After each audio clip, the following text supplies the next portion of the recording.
Formal nang nanumpa sa tungkulin si Police Brigadier General Nestor Babagay Jr. bilang bagong Regional Director ng Police Regional Office 5 sa ginanap na turnover of office ceremony sa Camp Olal, Legazpi City, Albay. Alamin ang mga naging kaganapan mula kay Police Staff Sergeant Tadeus Quintana. Na nagawa ang turnover and assumption of office ceremony sa Camp Simeon A. Olal, Legazpi City, kung saan formal na umupo si Police Brigadier General Nestor Babagay Jr.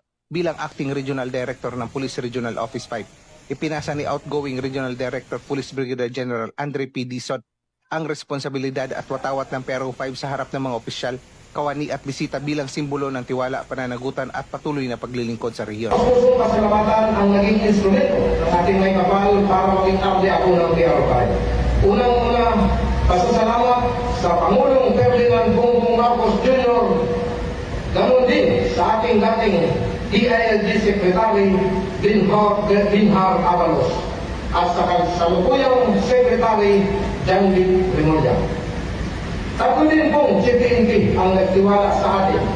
Unang-una si Police General Benjamin Acorda, pangalawa si Police General Romel Francisco Marbil, at pangatlo si Police General Nicolas Torre III, ang ating kasalukuyang CPNP.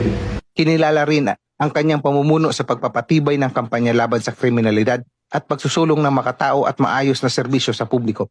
Ang seremonya ay pinangunahan ni PNP Chief Police General Nicolas D. Torre III na kinatawanan ni Police Lieutenant General Jose Melesio C. Nartates Jr., Deputy Chief PNP for Administration. Sa kanyang mensahe, binigyan diin ni Police Lieutenant General Nartates ang kahalagahan ng matatag na pamumuno sa pagpapatuloy ng advokasya ng PNP tungo sa mapayapa at ligtas na pamayanan. Of excellence and professionalism within the Philippine National Police. The turnover of command ceremony is not merely a formal tradition. It is a symbolic reaffirmation of our core values of integrity, continuity, and faithful service to our people. Samantala, mainit namang tinanggap ng PRO 5 si Police Brigadier General Babagay Jr. na kinilala sa kanyang malawak na karanasan sa iba't ibang posisyon sa PNP at sa kanyang maayos na record sa pamumuno. Ipinahayag niya ang kanyang hangaring ipagpatuloy at higit pang paigtingin ang mga programang inulunsad ng kanyang naunang opisyal upang matiyak ang kapayapaan at kaayusan sa rehiyon. Sir, I am very honored and grateful to be given this chance to serve my fellow Bicolanos. Accepting this challenge is very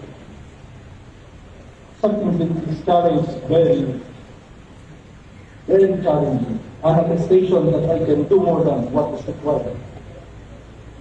To serve my countrymen, to keep them safe and secure. With this responsibility vested upon me, I am pledging to uphold my position with integrity and compassionate service to the public. Mula dito sa Legazpi City, Albay, ako ang PNN Correspondent, Police Staff Sergeant Quintana, alagad ng patas, tagataguyod ng Balitang Pulis.